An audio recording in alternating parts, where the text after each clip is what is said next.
Shalom sahabat GPIB yang diberkati oleh Tuhan. Kembali kita berjumpa di dalam program Morning Call GPIB bersama dengan saya, Pendeta Olivia Susan Gracia Salu, yang saat ini dipercayakan oleh Majelis Sinode untuk melayani di GPIB Jemaat Sion Temuda.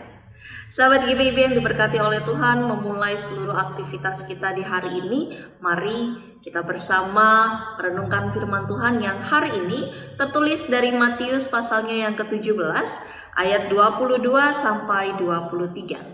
Matius pasalnya yang ke-17 ayat 22 sampai 23. Namun sebelumnya mari kita berdoa.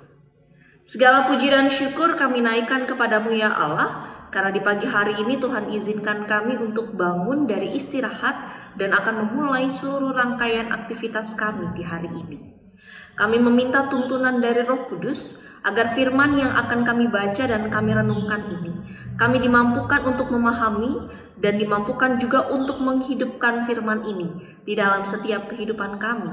Dan untuk hamba-Mu yang Kau percayakan untuk memberitakan firman, kiranya dengan tuntunan dari Roh Kudus, hamba-Mu juga dimampukan untuk berkata-kata seturut dengan firman Tuhan.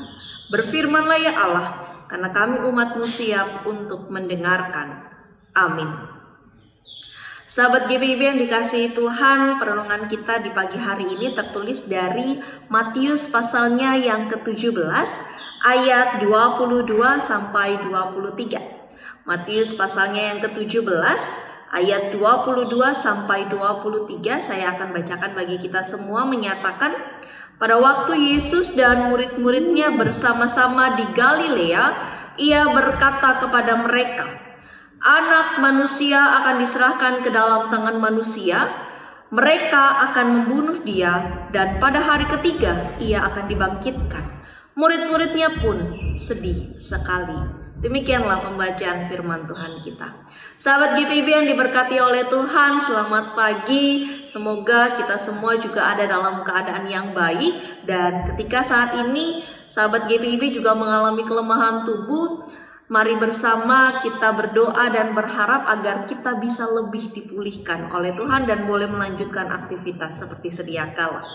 Sahabat GPIB yang dikasihi Tuhan, sebagai manusia, berita duka cita adalah sebuah berita yang paling ingin kita hindari atau paling ingin kita tidak ingin mendengarnya.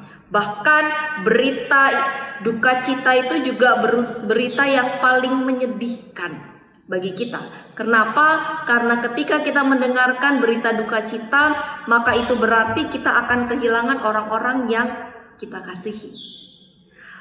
Dan perasaan kehilangan, perasaan sedih inilah yang sebenarnya sahabat GPIB itu muncul dalam hati dan perasaan dari para murid yang saat itu kembali mendengar bahwa Yesus sang guru mereka kembali memberitakan bahwa dia akan mendapatkan kesengsaraan, dia akan dibunuh.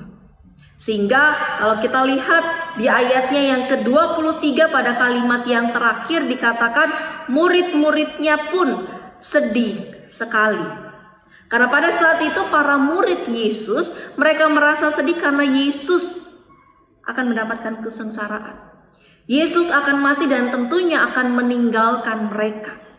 Dan sebenarnya Bapak Ibu Saudara yang dikasihi Tuhan, di sini kita diperlihatkan bahwa para murid, mereka tidak mengenal siapa Yesus itu sebenarnya. Karena peristiwa sengsara yang saat itu akan Yesus hadapi dan penderitaan Yesus inilah yang sebenarnya ini akan menjadi awal dari kehidupan para murid dan kehidupan manusia menjadi manusia-manusia yang baru. Tetapi ini tidak dipahami dan dikenal dengan baik dan diimani tentunya oleh para murid Yesus. Sehingga mereka hanya sampai pada perkataan Yesus bahwa anak manusia akan diserahkan ke dalam tangan manusia, mereka akan membunuh dia. Ini yang menjadi fokus dari para murid. Yesus meninggalkan mereka, tapi mereka tidak melihat lebih jauh lagi. Dalam perkataan Yesus yang terakhir dikatakan, dan pada hari ketiga ia dibangkitkan. Rasa takut, rasa kecewa, rasa bimbang justru lebih dulu melampaui dan menakuti kehidupan dari para rasul. Sehingga para murid-murid Yesus ini terbelenggu dengan rasa takut itu. Sehingga ketika mereka diperhadapkan dengan berita bahwa Yesus nantinya akan mati dan akan mendapat kesengsaraan, mereka merasa sedih, mereka merasa kalut. Padahal ketika nanti mereka melanjutkan kehidupan mereka, momen awal di mana keselamatan Yesus yang diberikan oleh Yesus Kristus itu benar-benar nyata ketika proses atau peristiwa kematian Yesus di kayu salib, dan pada hari yang ketiga Ia dibangkitkan. Dosa-dosa manusia itu dihapuskan karena kematian Yesus di kayu salib. Sehingga yang tadinya sebuah berita duka cita akan kematian Yesus Kristus justru berbalik arah menjadi berita sukacita bagi setiap orang yang percaya dan beriman kepada Yesus. Namun sayangnya pemahaman dari para murid hanya berhenti sampai Yesus mati. Mereka terlalu kalut, mereka terlalu sedih, sehingga berita tentang pada hari yang ketiga Ia akan dibangkitkan tidak diperhatikan, tidak diimani oleh para murid-murid Yesus.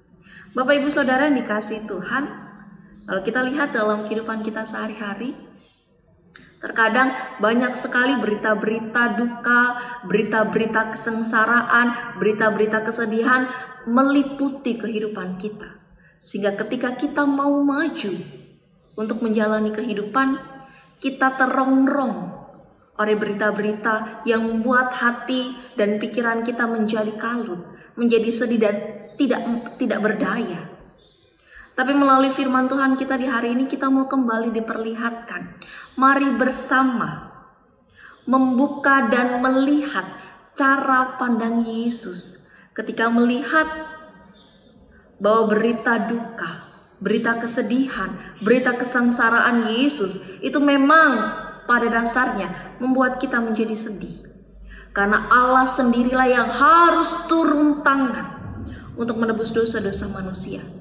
Tetapi di balik berita atau informasi duka, kesengsaraan yang Yesus alami, justru itu akan membuat sebuah berita sukacita yang akan membuat seluruh umat manusia mendapatkan keselamatan dari Tuhan.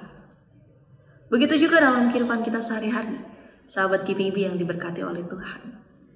Biarlah kita juga boleh melihat bahwa berita-berita, informasi-informasi, kabar-kabar, kesengsaraan, duka, masalah, pergumulan yang kita hadapi, mari kita lihat juga dari cara pandangnya Tuhan. Karena terkadang kesengsaraan, masalah, pergumulan yang kita hadapi, ketika kita melihat dari cara pandangnya Tuhan, itu justru akan membuat iman kita semakin bertumbuh. Mungkin pada saat itu para murid masih berat untuk menerima kabar atau berita kesedihan yang sebenarnya justru akan membuat mereka mendapatkan keselamatan dari Tuhan. Untuk itu mari saat ini kita diajak untuk terus dengan hikmat melihat bahwa kesusahan dan kesengsaraan yang kita alami juga merupakan kehendak Tuhan yang dapat terus mendewasakan iman kita. Mari ubah cara pandang kita.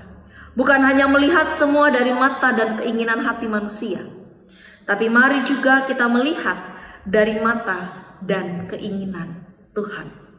Mari mulai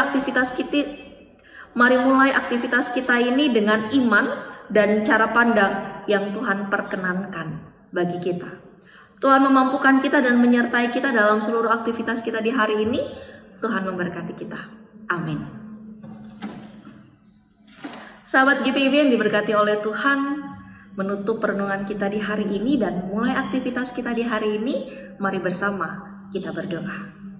Segala puji dan syukur kami naikkan kepadamu ya Allah, karena di pagi hari ini Tuhan izinkan kami memulai seluruh aktivitas kami dengan baik. Tuhan berikan kami istirahat malam yang baik, sehingga di pagi ini kami siap untuk memulai rangkaian kegiatan kami di hari ini.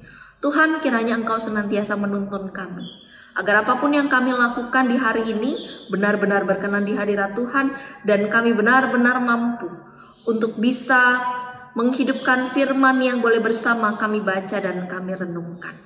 Bapa di dalam kerajaan surga, tuntun kami agar di hari ini dan di hari-hari berikutnya kami tidak menyeleweng dari jalan Tuhan, tapi kami dimampukan untuk mengikuti setiap firman, setiap ketentuan-ketentuan yang Tuhan perkenankan bagi kami. Kami juga mau berdoa Tuhan untuk saudara-saudara kami yang saat ini ada dalam kelemahan tubuh. Tuhan kiranya memberikan pemulihan yang terbaik bagi mereka. Bapa di dalam surga, kami serahkan seluruh kehidupan kami ini ke dalam tangan kasih Tuhan. Di dalam nama anak-Mu Yesus Kristus, Tuhan dan Juru Selamat kami berdoa. Amin. Demikian perenungan kita di hari ini. Selamat beraktivitas. Sampai jumpa di lain waktu. Tuhan Yesus memberkati kita semua. Shalom sahabat GPIB dimanapun kita berada. Salam dari Berau Pesisir. Saya Pendeta Olivia Susan Gracia Salu bersama dengan majelis dan jemaat serta panitia pembangunan, pastori dan toilet gereja GPIB Jemaat Sion Temudan mengajak seluruh sahabat GPIB untuk ikut serta di dalam pembangunan pastori dan toilet gereja kami yang saat ini sedang terhenti karena masih mengumpulkan dana.